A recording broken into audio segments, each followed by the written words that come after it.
This is a groovy party, man. Yeah, I brother, can like, dig it. stop. Right on. Hey, man, what's your name?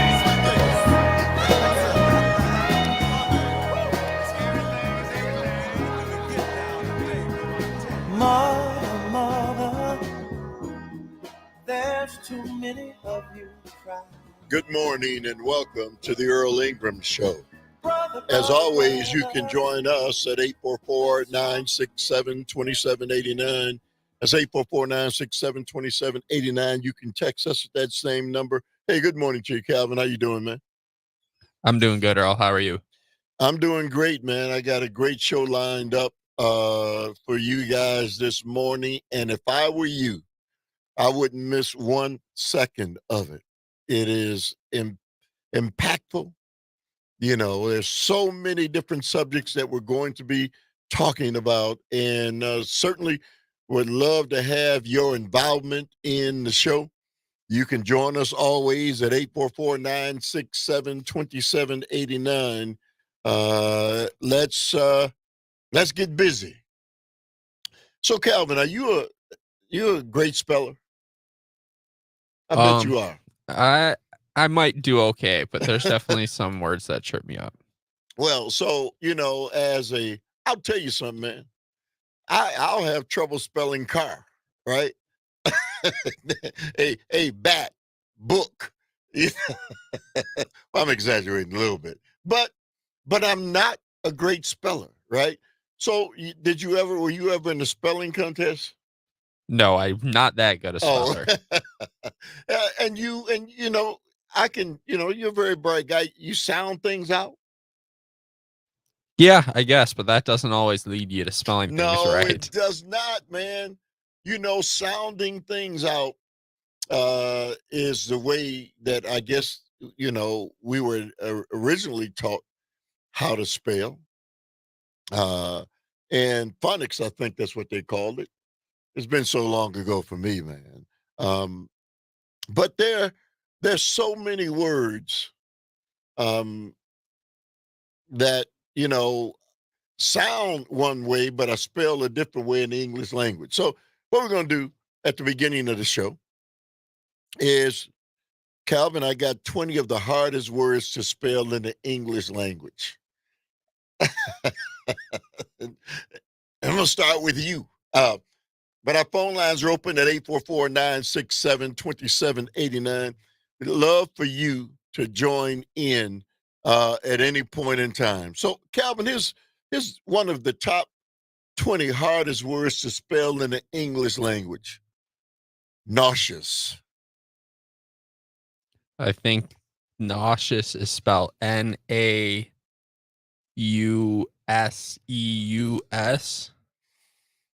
No. No. You want to try it one more time? No, just Okay. tell me. So hey, our phone lines are open. 844-967-2789. If you want to join in this morning. You don't need to feel embarrassed. If someone would ask me how to spell it,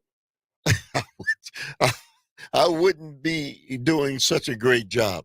But if you just go by how it sounds, and that's what you did, right? Yeah, I knew there was something a little tricky in there, so I tried to guess what the trick was, but I guess I was wrong. Well, so say it again. Spell it again. Nau. I said Seus the first time. Yeah, you know what? You were really close, man. Nauseoo. Oh. US. Right? I mean, you were right there. Just one letter. One, what's that, a vowel? A-E-I-O-U? A vowel? Yep. Just one vowel, you were off. But it sounds like Nauscous. Nauseous. You could spell it and sound it out, and that's the way it would, you know, it sounds like that's the way it would, you know, come out. Here's one that seems to be pretty easy. Our phone lines are open at 844-967-2789. We're only going to do this for a few minutes. Dilate. You know, like when your eyes dilate? Yeah. You want to try it? Should I give it a shot? Yeah. DIALIATE.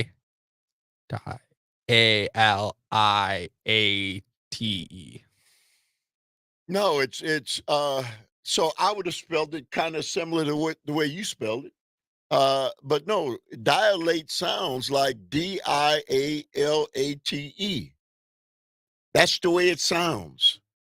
But it is spelled DILATE. You know, and so you just had the A and the L, in different positions. Let's go. Phone lines open, 844-967-2780. There's no point in being scarred. Nobody's going to call you out and say, because, like I said, so indict, Calvin. Oh, I do know this one. It is INDICT. Yeah. Think, Yeah, you're right. So, but it sounds like INDITE, indict. Yep. Right. But yet the C is in place of the T, and then you drop the E, but that's how it sounds, and that's the way I would spell it. Yeah, nowadays you just got to get close enough, and the computer will tell you how to do it. Yeah, well, yeah, that's true. Liquefy. LIQUIFY. Yeah, that's the way it sounds. That's the way I would spell it. But that is not the way it's spelled. It's spelled LIQUEFY, right? E in place of the I. I mean, these things, what is English? That's not in English. Oh, I guess it is an English teacher, English class where you would come across these things. Here's one I always have trouble with, man. Today is what? What day is today? Wednesday. Yeah. How you spell Wednesday, man? WEDNESDAY. Yeah, man. I always spell it WEDNSDAY. Yeah, that's how I always just remember from elementary school that they would tell us that it's Wednesday. Oh, That's really? how you remember to spell it. Yep. You remember from grade school. Yep. I don't know if anything I remember from grade school. Let me go a couple more. Sherbet, as in sherbet ice cream. This one I think is, I know it's spelled not how it sounds. Right. I think it's like SORBET. No, man, it's SH. So it sounds like SHERBERT, sherbet. Yep. That's the way it sounds, right? But it's not. It's SHERBET. So if you're just joining us and thinking that we have lost our minds, no, we haven't. It's the 20 of the 20 of the toughest. This is in Reader's Digest. Well, that's what you get when you go to Reader's Digest for content. But anyway, these are 20 of the toughest words to spell in the English language. As I was saying before, I'm not very good at it. Calvin's doing pretty good, a lot better than I know I would have.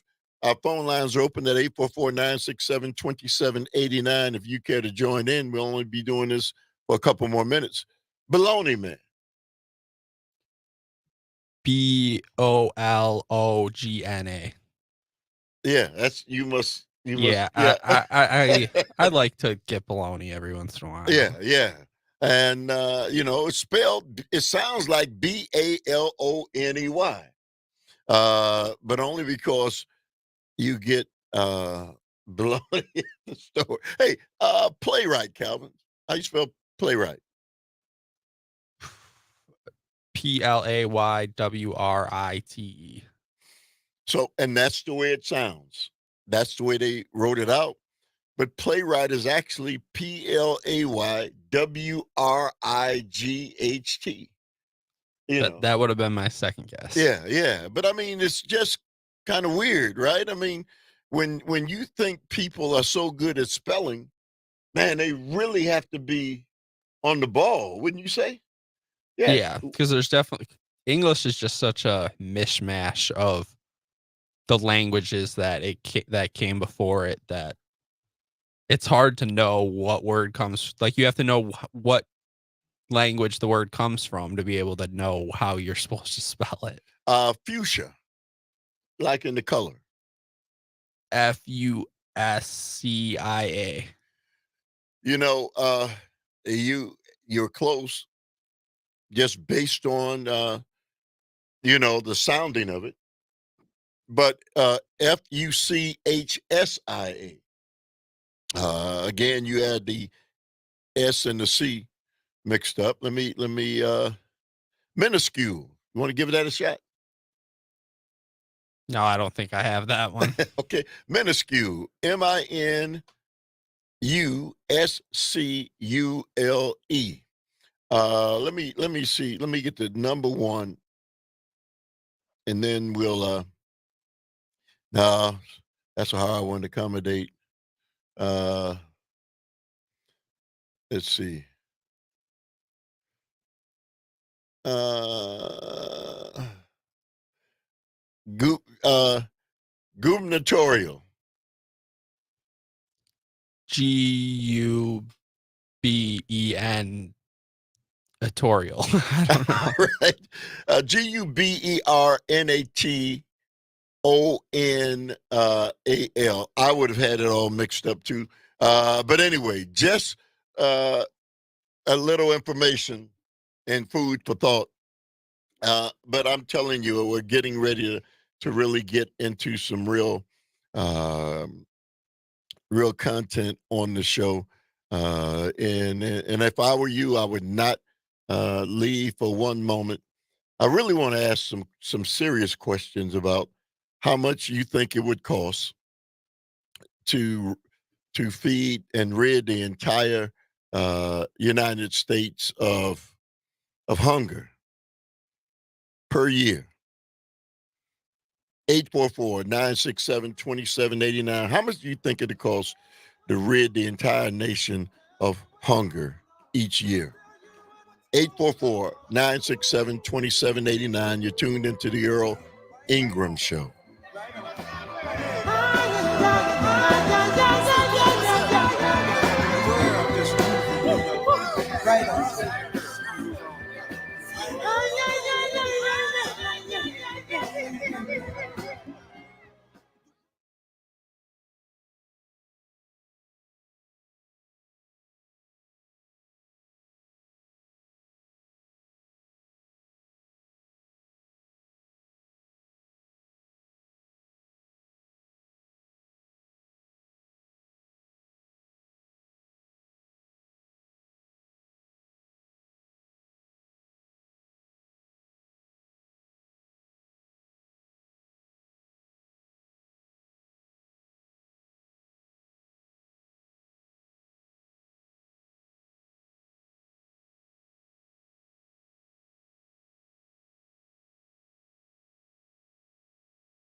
All right. Welcome back to the Earl Ingram Show. As always, you can join us at 844-967-2789. You can text us at that same number. I asked a question before we went to break. How much would it cost a year to rid our nation of hunger?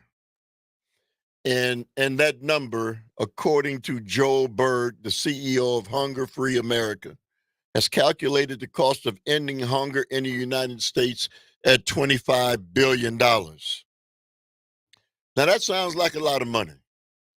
$25 billion to make sure that no American is ever hungry year to year.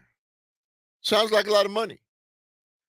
Until you put it up against the fact that the presidential election of 2024 is projected to cost $1 billion.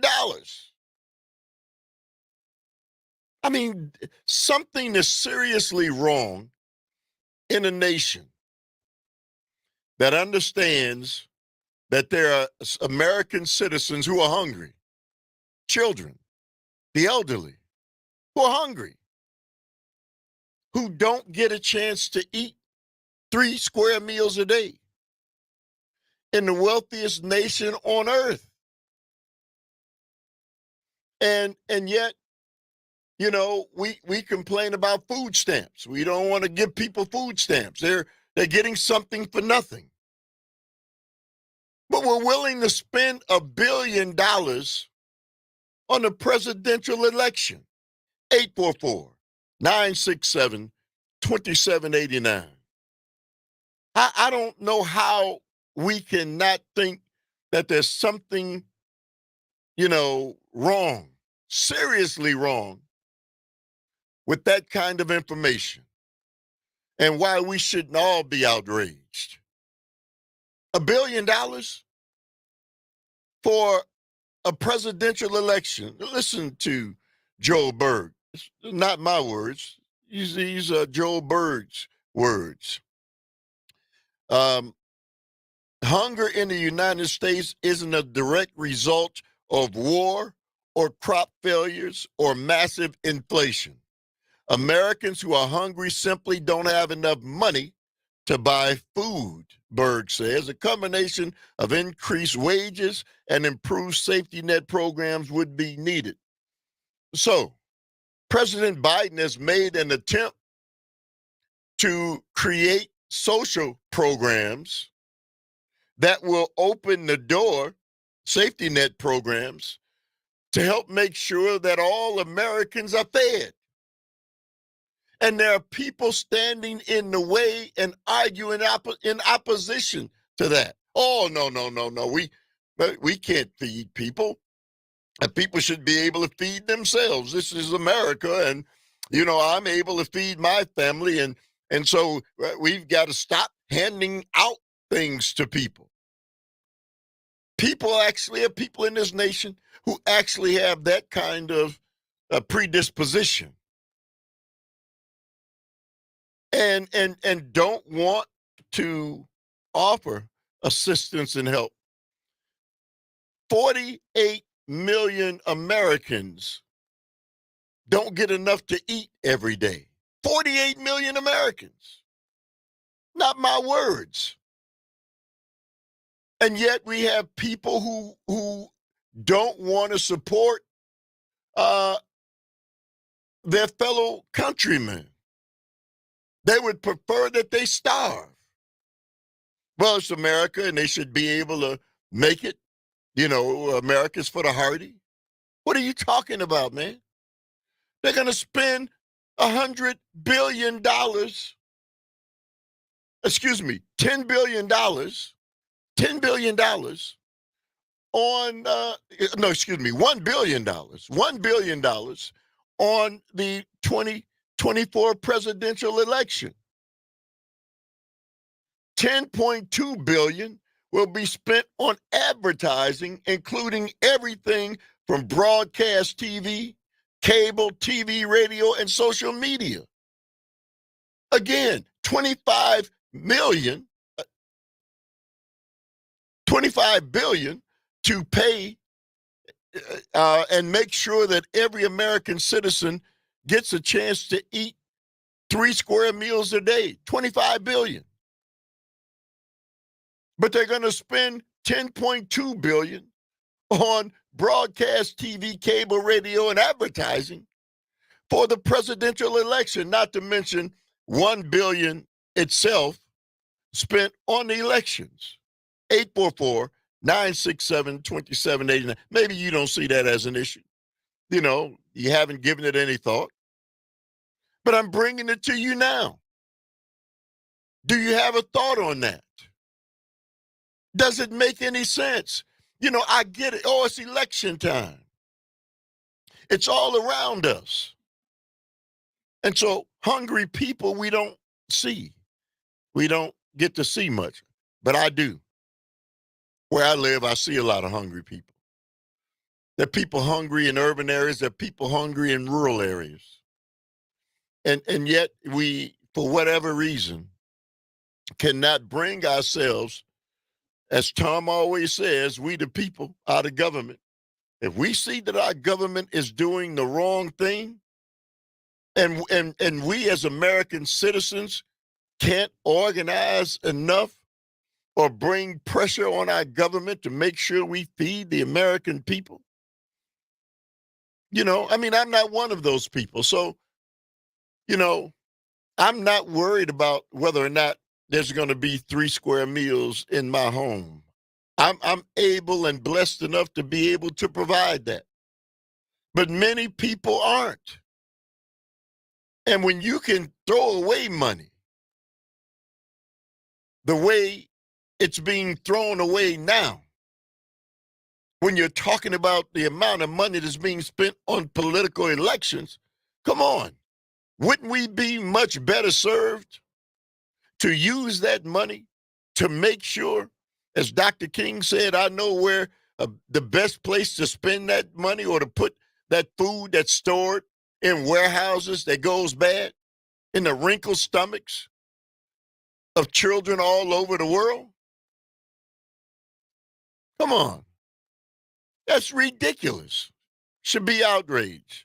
I'm going to continue, this morning on my rant about, what is wrong, what is going on inside of this nation that should be exposed. And, we're going to come back. And maybe you didn't know it, but troops are on the ground. United States troops are on the ground in Taiwan. 844-967-2789. We'll talk about that on the other side. Up next, news, weather, and sports.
Show me a river that's so deep.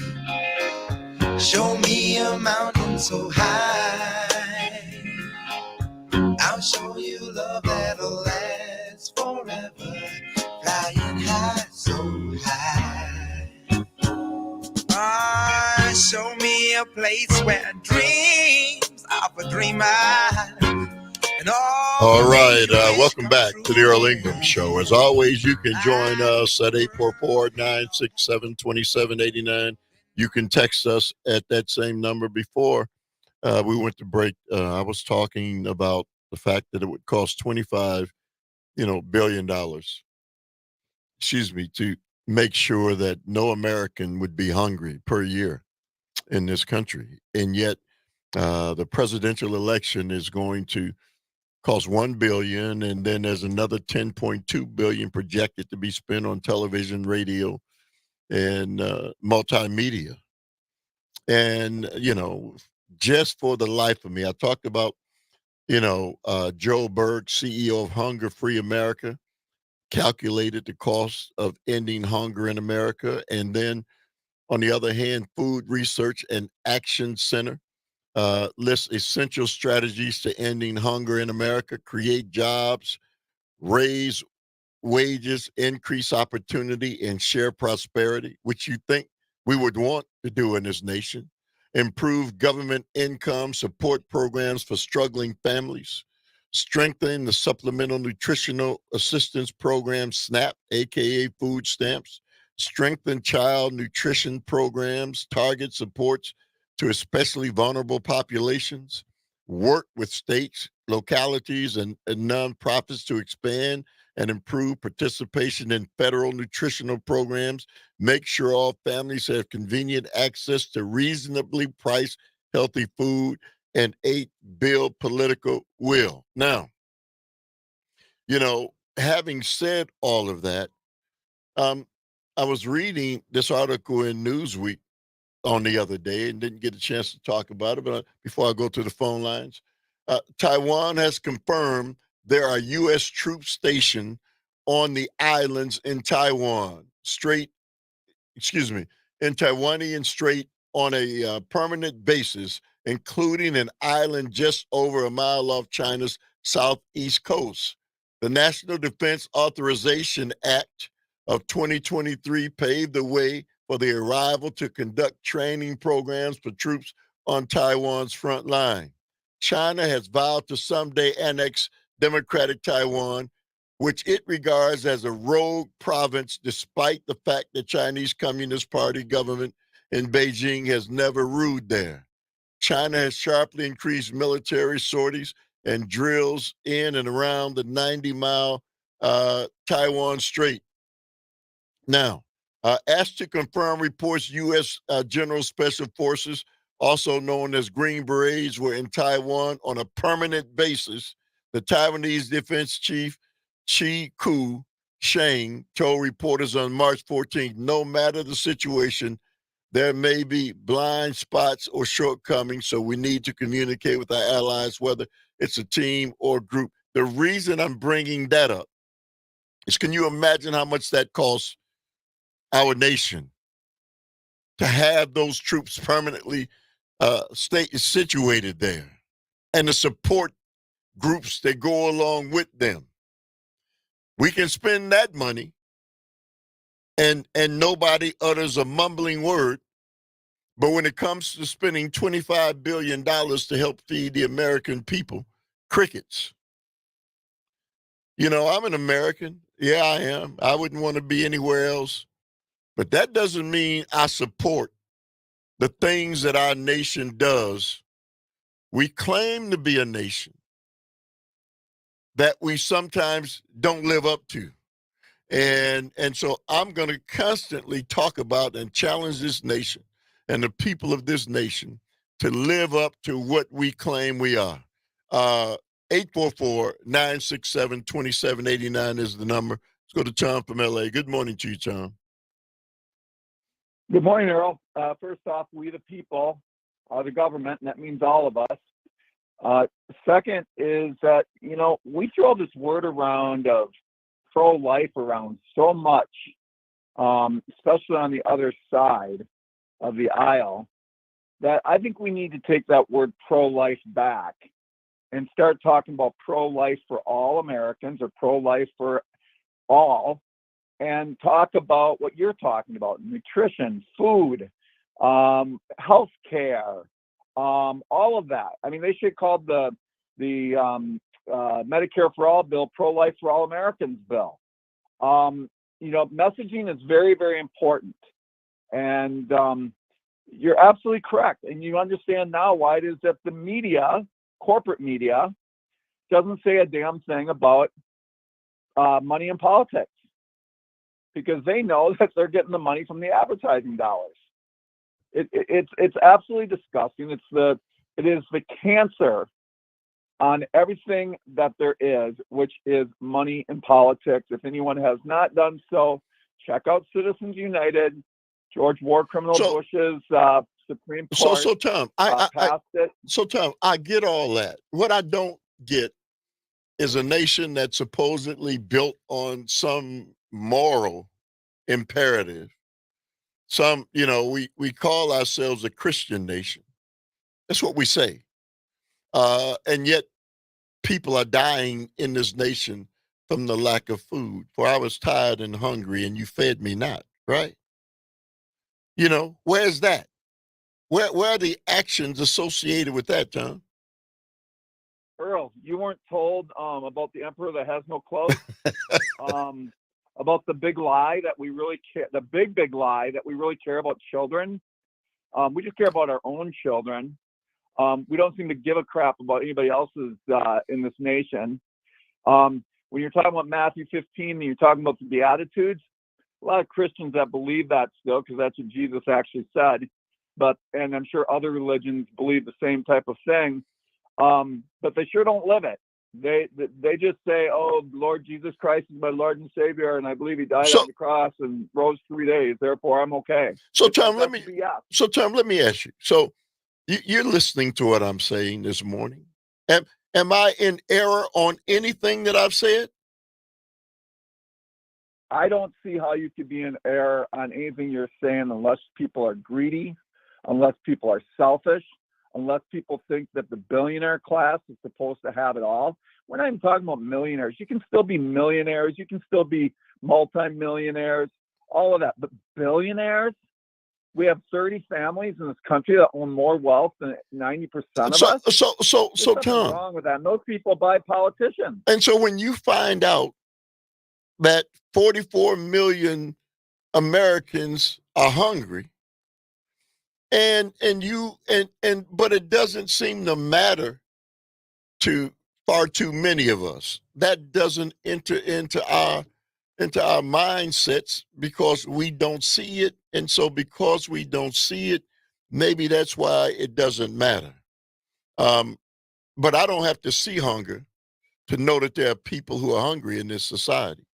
And the fact that we're the wealthiest nation on earth, and the fact that $25 billion would fix it, which is a drop in the bucket. What is the budget? 1.3 trillion, 1.4 trillion? What's $25 billion, man? Question.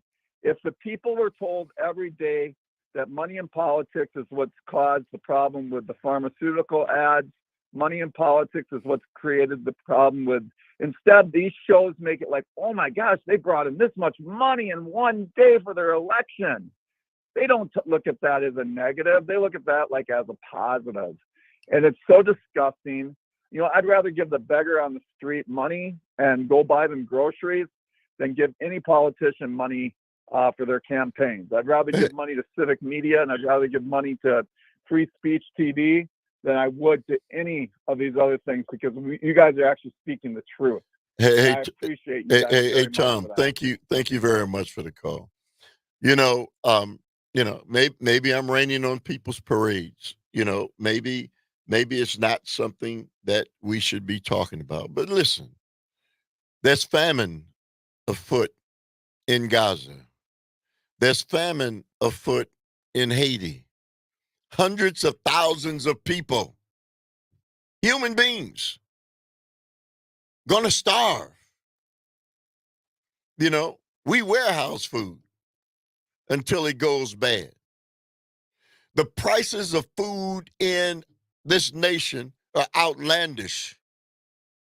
The corporations that have been allowed to gouge the American people and knowing that people can't afford the prices of food, and we sit by silently. And those of you who are in this audience, you know the food prices have gone up tremendously. Let's go to David from Mequon. Go ahead. Good morning, Earl. Thank you for taking the call. So I agree with what you're saying with the amount of people. You know, we've heard about how great the economy is and how low the unemployment is and everything else.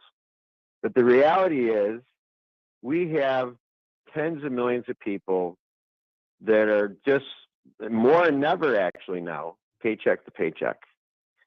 And what I see is, and I've told this to you before, we have more than enough food that is Thrown away. routinely thrown away. And I agree with Tom, you know, the money in politics and everything. If you look at what happened with the governor in California, Gavin Newsom, he made a little carve out for Panera Bread because he was the biggest donor to Gavin Newsom because they're raising the minimum wage on restaurants at $20 an hour, with the exception of Panera Bread. And so there's been some information about that. But regardless, back to the food end of things, I mean, a lot of the stuff, when you have that expiration date on the food, it actually is still, technically, it still could last longer than what's stated on there. What happens is it's mandated that it has to be like sold out of the market or tossed away. Rather than being tossed away, it should be going to food banks and other pantries. Hey, Dave. Just because it would be fine. $25 billion would prevent the hunger that exists in this nation. $25 billion. It's a pittance. It's a mere pittance. Both Democrats and Republicans are guilty. What I'm saying is you don't even need to spend that money, the $25 billion. You have the food already. We just have to reallocate it rather than throw it out. It goes to a food pantry. That's all it needs to be done. You could spend a fraction amount of money on reallocating the food that's being thrown out to redistribute that to homeless shelters, food pantries, all that good stuff. Well, but here's here's the issue, Dave. The American people just don't care. The majority of the American people, this doesn't even come on their radar at all. And so as long as that's the case, we'll continue having to deal with 44 million Americans, being hungry in a nation that is the wealthiest on earth. I wish I had more time. Thank you very much for the call. 844-967-2789 is the number. I want to talk on the other side. The gun laws. Talk about the gun laws all the time. I wonder what you would think if I told you that undocumented immigrants have a right to own guns in this nation. 844-967-2789. Calvin, I see you all. Yeah, we'll talk about it. 844-967-2789. Don't touch that dial. You're tuned into the Earl Ingram Show. Listen to me. Don't wonder too hard. Oh, what I'm trying to say.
to the Earl Ingram Show. As always, you can join us at 844-967-2789. Text us at that same number. And as I was saying, Calvin, this is in Newsweek this morning.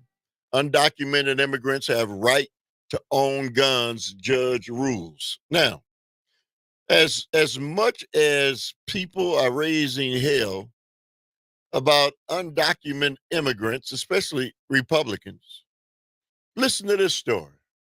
A judge this month dropped gun charges against an illegal immigrant in Illinois, sparking further debate about the rights associated with the Second Amendment. U.S. District Judge Sharon Coleman of the Northern District of Illinois referenced lower court rulings in dismissing firearm possession charges against Gilberto Carbajal Flores, who was illegally or unlawfully in the United States when he possessed a handgun in the Little Village neighborhood of Chicago in June of 2020.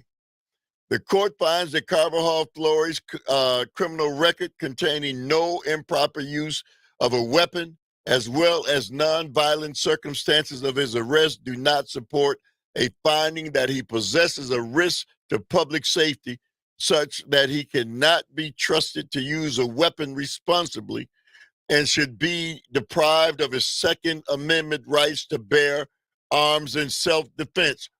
Wait a minute.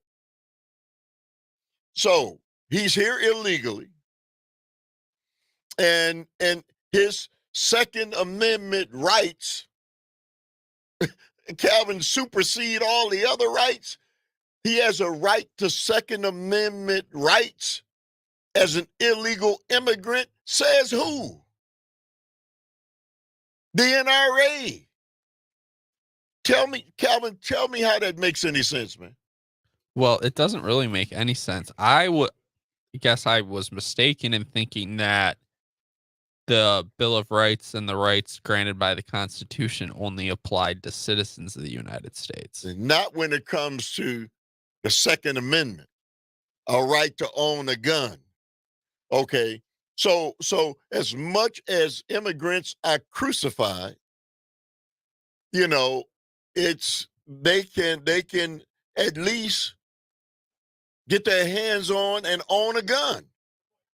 Again, this gentleman was an illegal immigrant.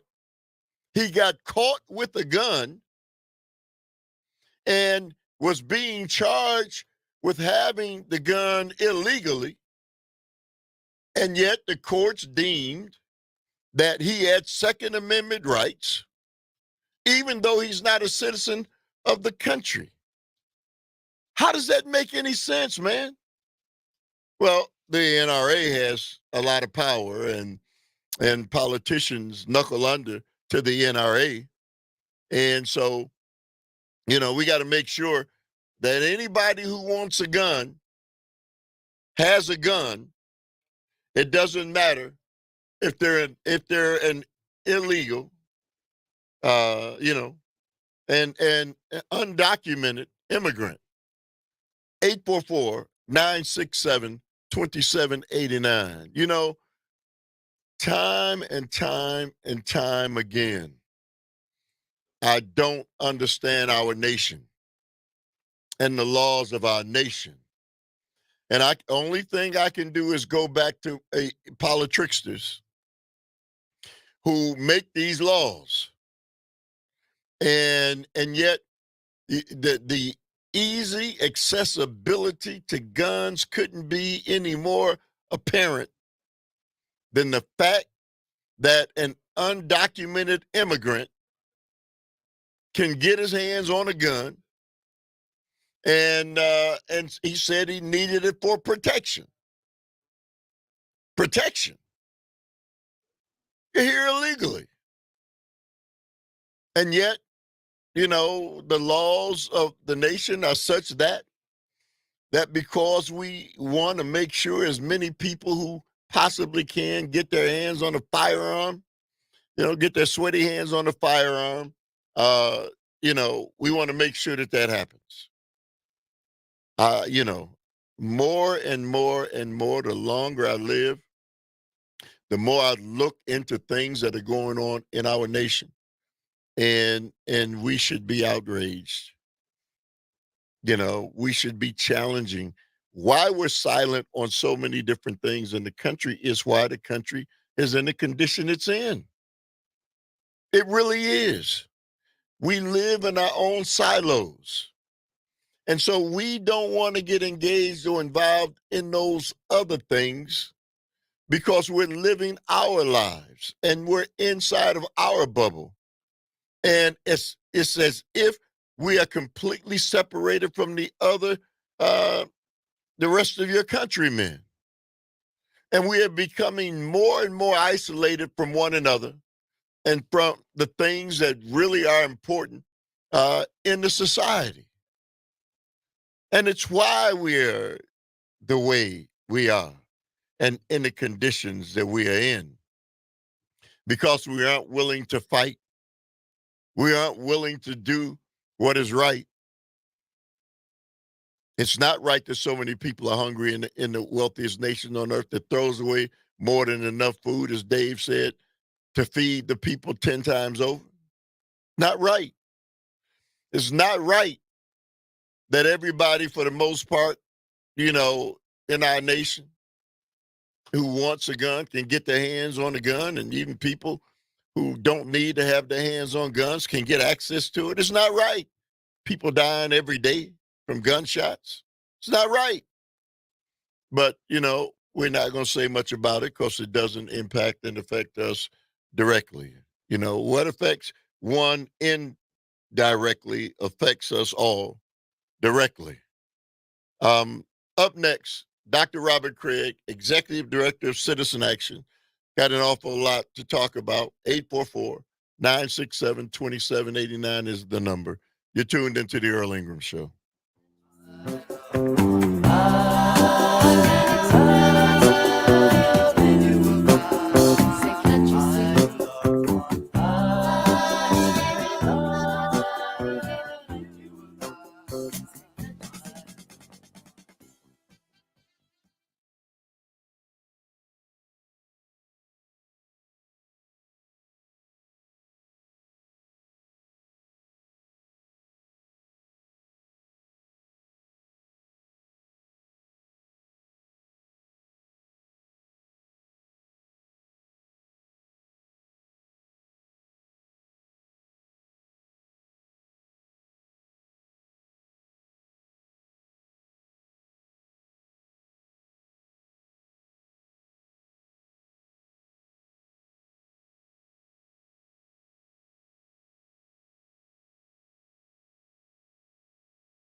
those things to make me blue.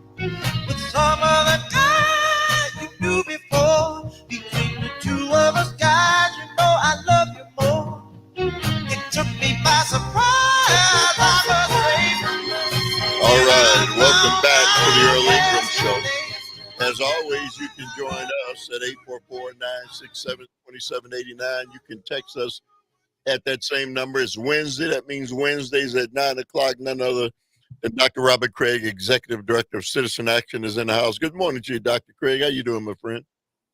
I'm doing well. How are you doing this morning, Earl? I'm doing fine. I'm always doing fine when you're on the docket. I agree. I enjoy being with you as well, Earl. It's a great program. Let me ask you, Dr. Craig. There's, it's election time, and there's a couple constitutional amendments on the docket here in Wisconsin. They put these on the ballots every year, and they're tough things for us to try to discern. But behind them, there's always some hidden purpose that does not benefit, the average American, the average Wisconsinite. So here's a couple things, and help us understand what this means, because when we get to vote, we're going to see this on the ballot, and we won't know what it is.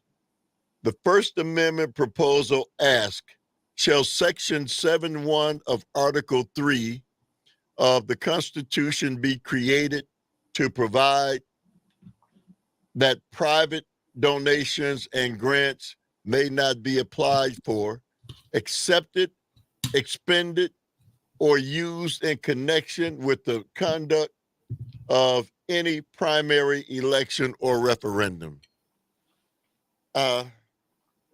What language is that, first off, Doctor? I mean, what is that? And why is that on the ballot? Well, they're hoping to maintain their majority and vote it a second time and put it in the Constitution. So even when the Democrats gain control in the future, which eventually will happen, then they still have that in the Constitution. So they're trying to load our Constitution with things that tilt things in their way. And this has been the conservative right-wing plan for over half a century. That is to actually change our charter of government. And they're doing it piecemeal. They can do it without the governor, but they have to win full control. So in this case, what are they opposed to? They're opposed to the fact that some nonprofit foundations, 501c3s, charities under IS law, helped major Wisconsin cities fund their elections because the state, this gerrymandered legislature, underfunds local government. So they had trouble running elections and making it possible for everyone to vote in a timely fashion. In other words, to allow the fundamental exercise of the right to vote. We know the Republicans already think they can't win with majority rule. So this is part of their minority rule idea. We want to be able to cut off the money to run elections so that people can fully participate. And we don't want anyone else to do it. We don't do our job. So, and they made up absurd conspiracy theories about it being some sort of attempt to steal the vote that are no more credible than Donald Trump's claims about the 2020 election. And that legalese, it written in a manner that very few voters can understand, and it's why I posed it to you. I knew you could put it in a manner, that we could at least try to get some semblance of reason for why that's there. Number two, the Second Amendment proposal asks, shall Section 7.2 of Article 3 of the Constitution be created to provide that any election officials designated by law may perform tasks in the conduct of primaries, elections, and referendums. So this one is a little more unclear because it parallels current statute. So we're not sure what a court would make of it, whether it changes something. Clearly, they wouldn't do it, Earl, because they're all about power unless they thought it had an advantage. They seem to be aiming at the fact, there's a shortage of election workers, right? Because, my God, you get death threats running elections thanks to the Trump win with the party. You really do. I know. This is not, there's not at all, just because it sounds fantastic doesn't mean it's untrue, but it's true, but the crazy true stuff happens to be stuff they're doing. So they currently sometimes rely on outside consultants to help actually create the capacity for elections. That's currently allowed, even with similar language in a statute. The assumption is this is aiming at trying to prohibit that. And again, it's the same as number one. They want to make it harder to run elections under circumstances they have created, defunding local government that runs all our elections, and that's still going on. And then furthermore, creating conditions where people have to fear for their careers and their lives for doing something that is a great civil service that is helping people exercise their right to vote. Let's go to the phone lines, and Dave from Mequon. Go ahead, Dave. Thank you, Earl. This question is directed to Dr. Craig. Dr. Craig, with all due respect, and I hope Tom in LA is listening to this. Never mind about we Tom. talk about I'm just go ahead. out there. So my question to Dr. Craig is this. So is citizen action a 501(c)(3)? That's my first question. Second question is, you're now saying you could have outside interests that could use 501(c)(3)s to influence elections like a Zuckerbucks. And we know that. We already saw what was going on in the city of Green Bay, and with the testimony that came about with the department over there.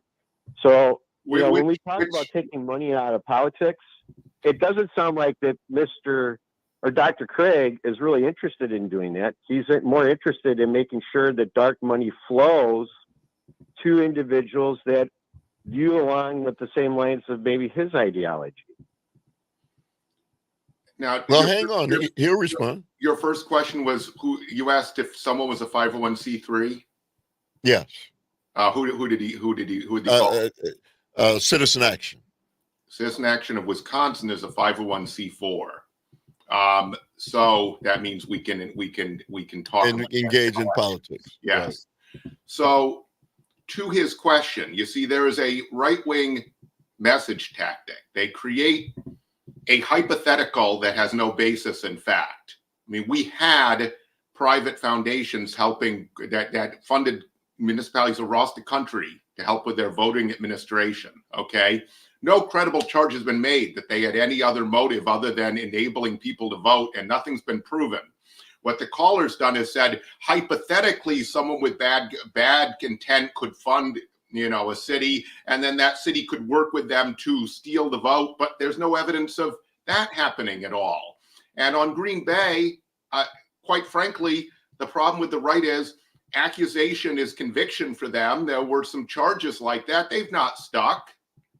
The mayor, the people who run Green Bay elections are not in legal trouble. If they did what was claimed, they would be. Just like if Trump actually was right that the election was stolen, the courts would have thrown out the vote in those states. Even right-wing Trump-appointed courts didn't. So it's like me saying, gee, if you allow anyone to give any contribution to someone running for office, they could have corrupt intent and they could get something, and therefore what? Do you see what I mean? You can simply make up any case you want that makes it sound nefarious and dangerous and get people all riled up, but it just misleads people about what the threats are for your own advantage, just because you want power and because you don't want everyone to vote because you're afraid if they do, your side is less popular. In a democracy, you're not supposed to rule unless the people are with you. Dave, you want to respond? Go ahead, quickly. Yes. So last time I looked, Dr. Craig, Mark Zuckerberg is a multi-billionaire. He donated quite a significant amount of money through his efforts to try to change the election in Wisconsin. That's not a hypothetical. That's actual fact. Well, The difference is, was it done legally? I guess it was. The question is, why? So you literally are advocating for the billionaire class to actually sway potentially messaging in elections, and you're okay with that. So Dave, let me say this to you. You point out Mark Zuckerberg. You can go down the list of billionaire Republicans who've done the exact same thing. So, so when you point fingers and unilaterally and say, well, Democrats are doing this, Republicans have done the exact same thing, and you don't utter a mumbling word about it. I think he raises a good point, and in this, I'm not even saying that he's trying to drive at this. It's silly to have to rely on anyone's outside money to run elections. I'm fine with it. I don't know if it needs to be a constitutional amendment. It can be a statute with something that prohibits, in return for requiring the state legislature to fully fund our election administration and defining that, so you can't say we are when we aren't, and then we don't have a problem. We are for actually getting money out of politics. I just heard one of the playbook on the right is to claim hypocrisy. Is the caller for this is the United decision? Do they think that billionaires and wealthy corporations be able to spend anything they want to influence elections because it's free speech, even though that means some people have massive megaphones that can dominate our politics and some can't be heard at all, average people? So do you want to overturn that Supreme Court decision, caller? Yes, I do. Okay, consistent person. Time in LA, I've agreed with Tom in LA in that regard. Kudos. Even though I'm considered a conservative, I agree with Tom in LA and that faction of his ideas. Well, it was Republicans who changed it. Thank you very much. So I want to ask, will he vote on it? If it's important to him, you'd vote on it and wouldn't vote for people who want to make money dominate politics. 844-967-2789. Our phone lines are open. Dr. Robert Craig, Executive Director of Citizen Action, is on the line. Said I heard it through the grapevine. Ooh.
All right, welcome back to the Earl Ingram Show. As always, you can join us at 844-967-2789.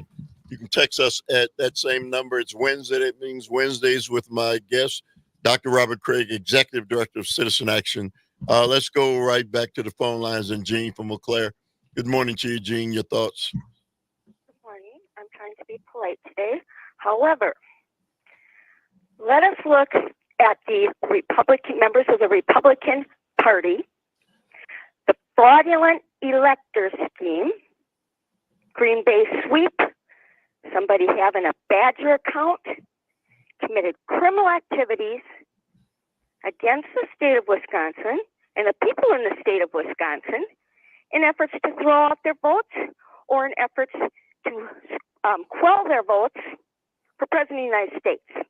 Now, to me, that is significant. Those people should not be making laws or passing any kind of referendums to change voting and how we, how anything to do with our voting. They can't be trusted. Nothing's been done.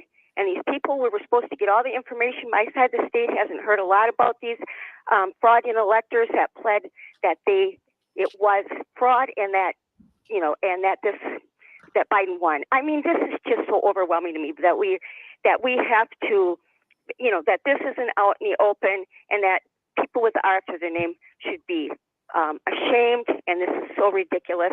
And going after Dr. Craig, who's working for the people in the state of Wisconsin. Thank you very much, Dr. Craig. You have honesty and integrity and keep speaking for the people. Thank you so much. And thank you, Earl, too. And these people got to quit calling and bullying when they're the ones that do these illegal activities. Hey, Jean, thank you. Thank you very much for the call. And, we welcome the other side. We're not conservative talk radio. We don't say, well, you're on the other side. You can't call. You can't have a conversation. That's not what we do on civic media. Dr. Craig, you want to respond? The caller's right.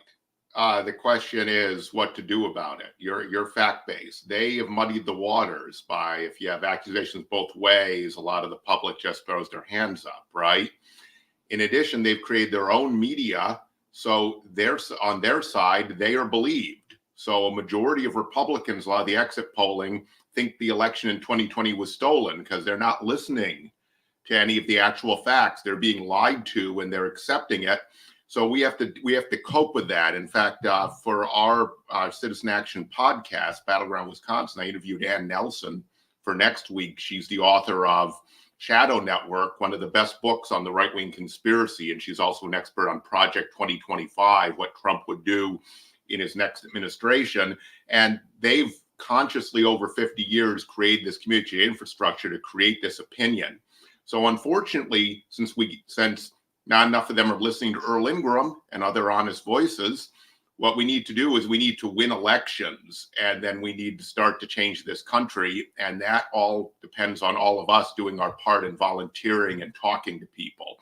And so, because we can go, the caller is totally right. And the caller, I'm not saying the caller isn't doing anything she shouldn't be doing. What I'm saying to the whole audience is that because they have their own media and because they believe what they want to believe, you hear that with the callers that call in from the right, we can't talk them out of it. We have to win elections because we have the majority, and then we have to change this country and move forward. Let's go back to Tom from LA. Tom, quickly. Yeah, Dr. Craig. So would a no vote be the vote that I should be telling my family in Wisconsin to be voting on these two amendments? That's my first question. And my second, statement or question is, it seems to me that the Republicans rigged the game. They set up all the rules through Citizens United. And then when it comes to HR1, they vote against that, which would have got money out of politics. They vote against anything to get money out of politics, the actual people in power. Whereas I think that there is some common ground between me and Dave and these guys in terms of getting money out of politics, but their people in power are not doing anything to get money out of politics. So it's like they rig the game, and then they say, Democrats, you can't get money from 501c3. So otherwise you're a hypocrite. And it's like, no, you set up the rules. What I would say if I'm a politician is I'd say, look, the Republicans have set up the rules for money in politics. I would love it if we both could go to public financing of campaigns.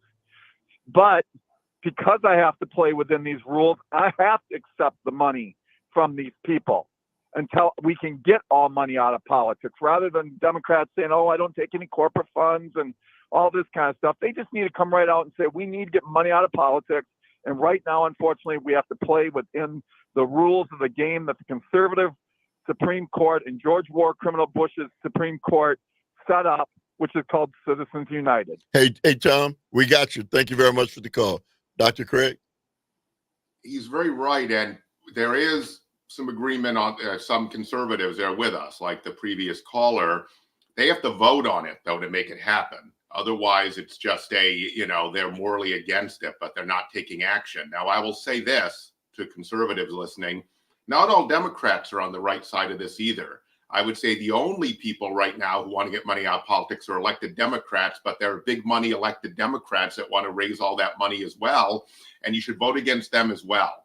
Because we need to have a situation where, since most people are against billionaires and corporations and money dominating our politics, for people to vote on it so that you can't win that way and you can't get an unfair advantage because it's legalized bribery, pure and simple. They're not giving the money because they're civically minded. They're giving it to get something. And that's why our government doesn't work. That's why it doesn't serve the people.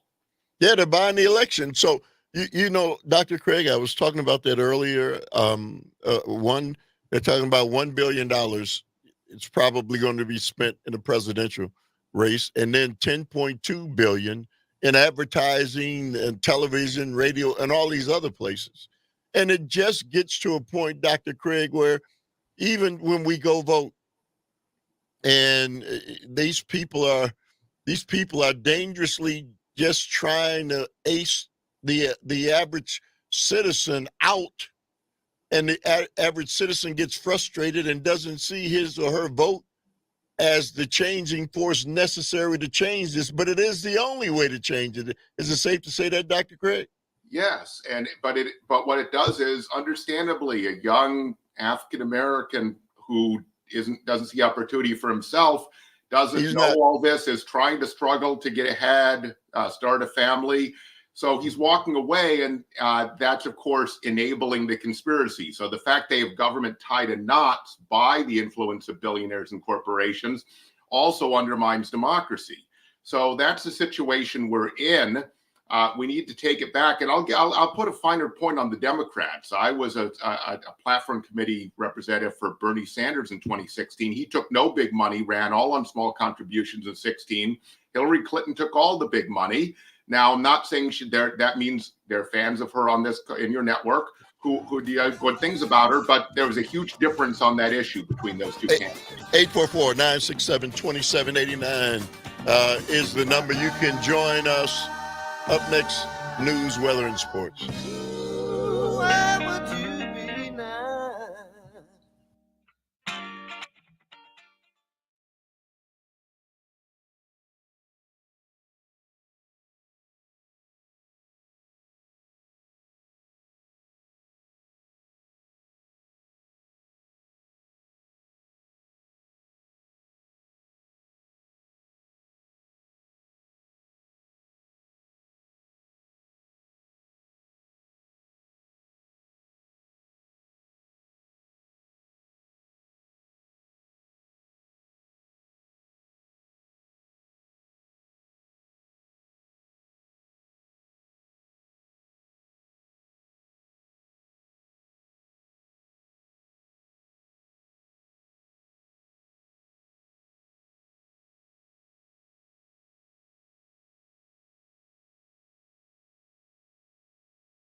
Show. As always, you can join us at 844-967-2789. That's 844-967-2789. You can text us at that same number. My guest is Dr. Robert Craig, Executive Director of Citizen Action. And so before we went to the last break, we were certainly having a conversation about two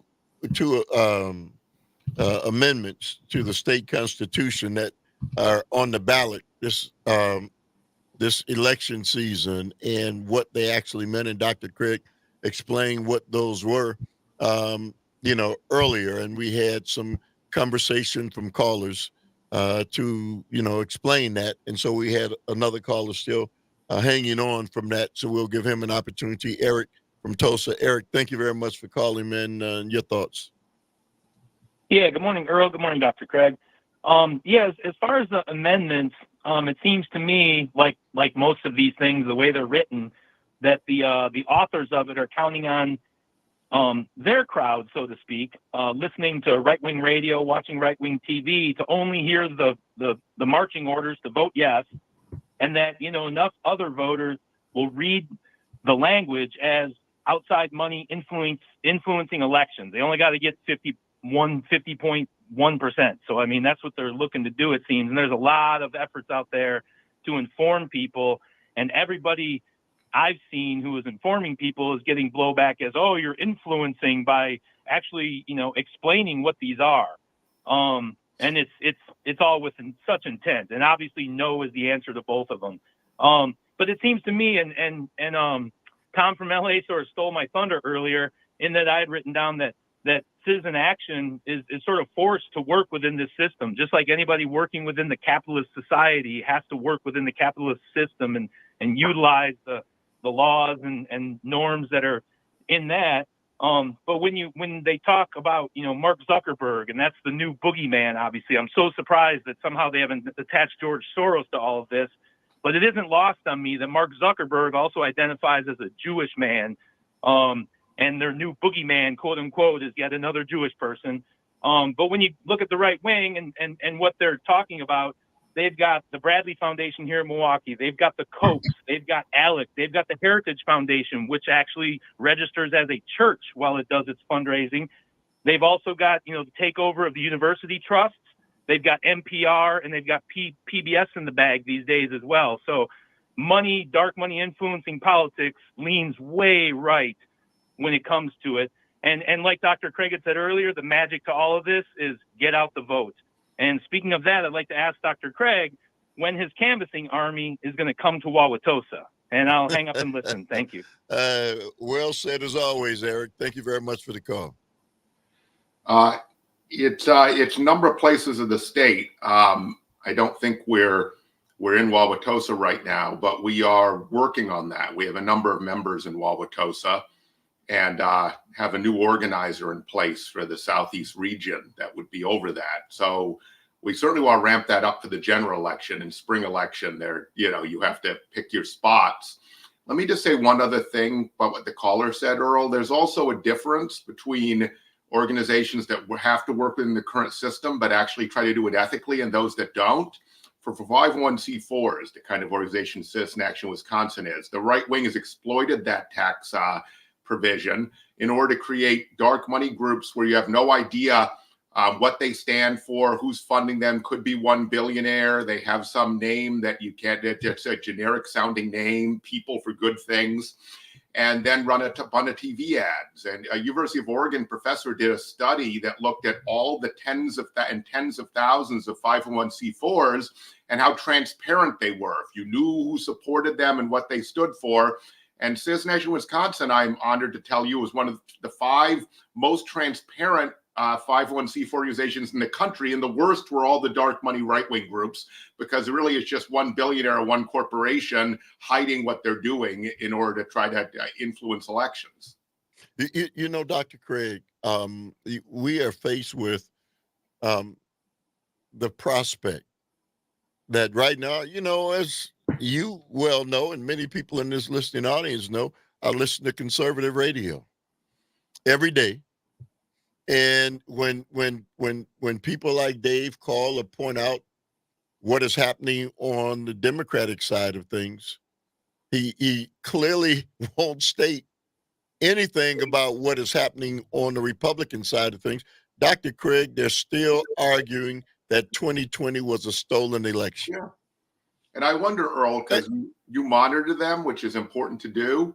What are they saying about Robin Voss's charges against his MAGA opponents that they fraudulently create electors? So Voss is claiming that the people who made up the big lie are committing mass election fraud. That's this week. How is right-wing radio handling that problem? Well, he clearly has the wind behind his back because they have found out that over 100 signatures they've proven certainly are fraudulent. But when you're talking about that many signatures, Dr. Craig, there's always going to be a handful of signatures that are fraudulent. It doesn't mean that the whole batch is fraudulent, right? They want to push back. But Voss is right because he says they're liars and Joe. He made a whole lot of epithets. He's talking about the Donald Trump supporters because Trump tried to get him out last time, and his right-wing radio processing that the people being accused by a Republican of actual voting fraud are the people who are behind claiming that there's voting fraud on the other side, non-existent voter fraud. So the amazing thing behind conservative radio today, when the Donald Trump wing of conservatism has really upset their boat and their apple cart, because generally they're solely focused on beating up Democrats and lying about what's happening with the Democrats, but now they're caught because many of them didn't want to see Donald Trump win, especially a segment of the Republicans that aren't MAGA, and so they were all opposed to him, and they said this outwardly going into the Republican nomination. They solely, many of them spoke against him. He's the reason we're not going to win if he becomes, the nominee. But it's amazing how things change when at the root of all of what you're talking about is making sure that you win at all costs. And so the very person that they were speaking out against and talking about, you can't trust him. Every time he opens his mouth, he puts his foot in it. Now that guy is their guy now. And so they're up against it on how do we, you made it difficult for me now. And the guy who's talking about there being a bloodbath if he's not reelected, and he's like a mafia don. He said it right after he talked about how he's going to have 100% tariff on auto imports. By the way, folks, a lot of the cars you like are now going to have huge tariffs on them, including American nameplates that are made outside the country. But furthermore, he does that deliberately, so he has some shred of deniability. That's how he operates. But here's the thing, right? On this show, I tell you, and you say when Governor Evers or Mayor Johnson or President Biden, when we disagree with him, you don't hear that on the other side. There's a question about mass voter fraud. This is Republican on Republican crime, right? Yes.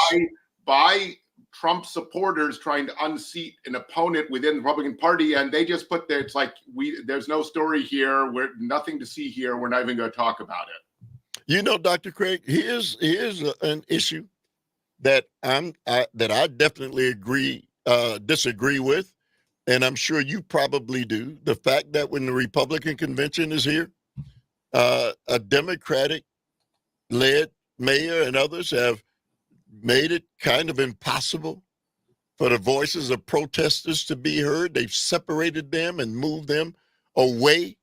Oh, it's ridiculous. We were deciding what we're going to do. We planned to protest, but as my colleague at Citizen Action, Raphael Smith, he goes, right, we can't engage in a curated protest. So I go, okay, we're not registering for this. We got to figure out how we can protest, not like, this is ridiculous. They're putting us in little pens and giving you a schedule is you get to yell and scream in this obscure location for this hour, and then someone else can reserve the next hour. That's free speech. But then there's a right to unlimited political money in our elections. The First Amendment protects that and not the right of average citizens to protest that a proto-fascist party is having its convention here in Milwaukee. And I'm totally against Mayor Johnson and the Democrats who have bought into this and clearly said we are going to protect the Republicans, and make sure that they're not disturbed and they're going to have free reign in our city. I mean, protect them from harm, violence, absolutely. Protect them from free speech, no.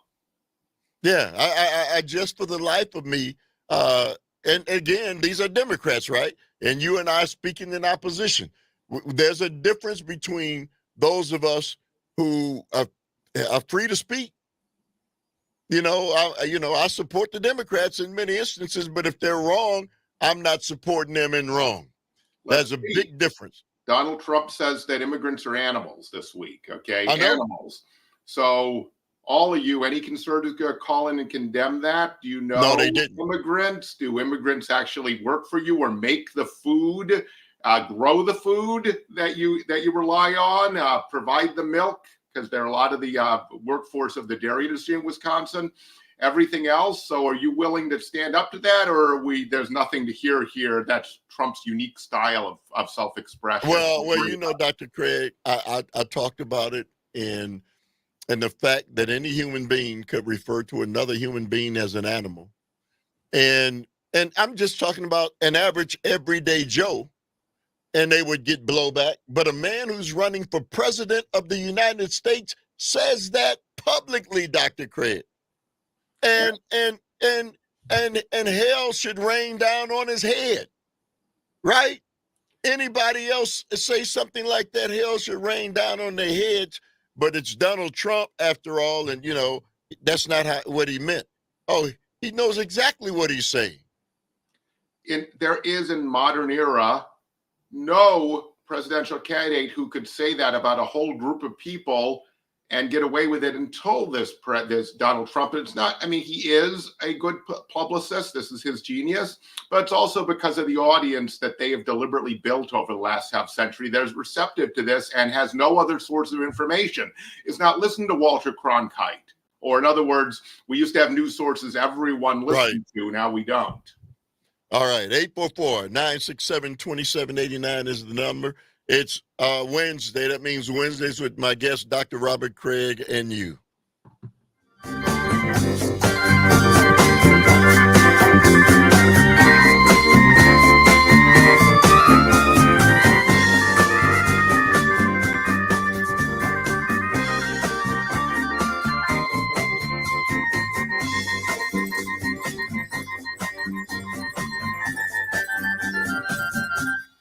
Now you swear and kick in Vegas that you're not a gambling man. Then you'll find you're back in Vegas with a handle in your hand. Your bad cards can make you money, so you hide them when you're able.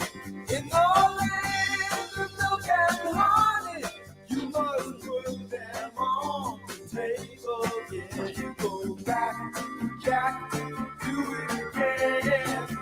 We'll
problem is all inside your head, she said to me. The answer is easy if you take it logically. I'd like to help you in your struggle to be free. There must be 50 ways to leave your lover. She said it's really not my habit to intrude. Furthermore, I hope my meaning won't be lost or misconstrued. But I'll repeat myself at the risk of being crude. There must be 50 ways to All leave your right, lover. welcome back to the Earl Ingram Show. As always, you can join us at 844-967-2789. You can text us at that same number. On the line, Dr. Craig, Executive Director of Citizen Action. Dr. Craig, this election and the outcome of it, you heard the things that Donald Trump was signifying. And it doesn't matter that people say that's not what he meant. We've seen, based on January 6th, what Donald Trump can do when he marshals his forces and what those people are willing to do. I don't think they're going to go down easy, Dr. Craig. If Donald Trump loses, I don't think he goes down easy. The internal damage that Donald Trump has done to separate this nation, where people, if you're a Democrat, you're the enemy now, Dr. Craig. It's not that you're somebody who disagrees with me, but you are now my enemy. You're my sworn enemy. And I don't know how you overcome that, Dr. Craig. I mean, that's why democracy's at a knife edge, because that's an authoritarian attitude, and he's created an audience for it. And there are a lot of members of that audience that are inclined towards violence. The violence, according to the FBI, is coming from the far right. And the stuff about Antifa being a major source in violence is another big lie. And so, yeah, it's a dangerous situation. He will do whatever he can. He wants a bloodbath. I believe that. Can he get one? That's the question. He's having terrible trouble raising money because they've over-raised money on their list. It's sort of like over-plowing a field. Eventually, it produces less and less.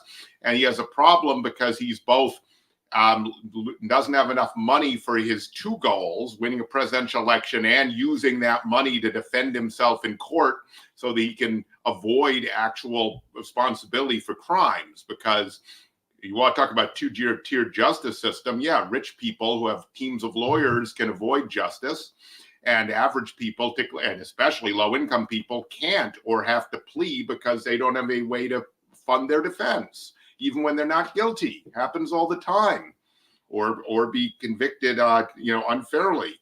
And so he's going to try, and if he does win, Project 2025 is a 900-page plan. How's it, the Heritage Foundation? You can look it up, or I'd suggest you look up Ann Nelson's article in Washington Spectator, which is a nice thumbnail Cliff's Notes of the worst things in it. It is truly scary, and this has been in the planning process for 50 years. Trump is the vehicle for what right-wing billionaires have wanted to accomplish for a very long time. And in fact, they're running it for any Republican president. They would try to get this through with Nikki Haley and might succeed. But with Donald Trump, they have someone who can appeal to a mass audience, potentially win, is willing to do anything to win, and then try to implement this agenda. And I could just tick through on every single issue. It's absolutely shocking what they have planned for this country. And they're focusing on changing the fundamental structure of government so we can't have majority rule or multiracial democracy, even if we want it. Let's go to the phone lines. And Karina, good morning to you, Karina. You say what? Good morning, Earl. Good morning, Dr. Greg. I have a problem with Republicans excusing a speech of a potential leader of this country where they saying that a half of a country doesn't understand him. Why would we even introduce the idea of having a leader of one of the most powerful country who cannot express himself properly, so the whole country, or at least 80% of the country, will understand what he means? Why we need a translator? And that is, it's a silly and very weak excuse, and I think it's a manipulation. Hey, Karina, thank you very much for the call. Dr. Craig?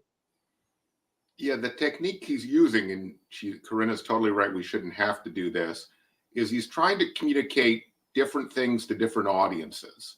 He is trying to tell the MAGA base, I'm your guy. I'm going to punish all the people you think are at fault and are wronging you. They're not actually the people that are. It's not immigrants that are destroying economic opportunity in rural areas. It's the billionaires and the economy they've created. They've defunded and divested from rural areas. So getting them revved up, right? But then also being deniable enough for a more conventional audience so it doesn't hurt you. So the term, there's a fancy term for it, Latin term for it, polysemic. But the idea is that you're trying to communicate different things, different audiences. And he's always trying to walk the line. So with the animals, for example, with the bloodbath, he's structured it in a way just enough so he can try to convince gullible media that actually thinks they're being objective by not calling out what is plain as day. Get them to say, well, some say Trump meant this and some think he meant that. Ask his base if you want to be good reporters. They know exactly what he meant, and it's the worst case scenario. Dr. Craig, I don't know what happens to the time as always. Always great to have you on, my friend. It's always great to be with you, Earl, and great to be with your great audience. All right, Dr. Robert Craig, Executive Director of Citizen Action. Always great to have my friend on. I want to thank everybody who made the show go. I want to thank you, Calvin. Thank you to the listening audience. We couldn't do it without you. Up next, Jane Madnier and Greg Bach. Madnier on air. Stay warm. Make a new plan, Stan. You don't need to be coy, Roy. Just get yourself free. Or you hop on the bus, Gus. You don't need to discuss much. Just drop off the key, Lee, and get yourself free. Slip out the back, Jack. Make a new plan, Stan. You don't need to be coy, Roy. You just listen to me. Hop on the bus, Gus. You don't need to discuss much. Just drop off the key and get yourself free.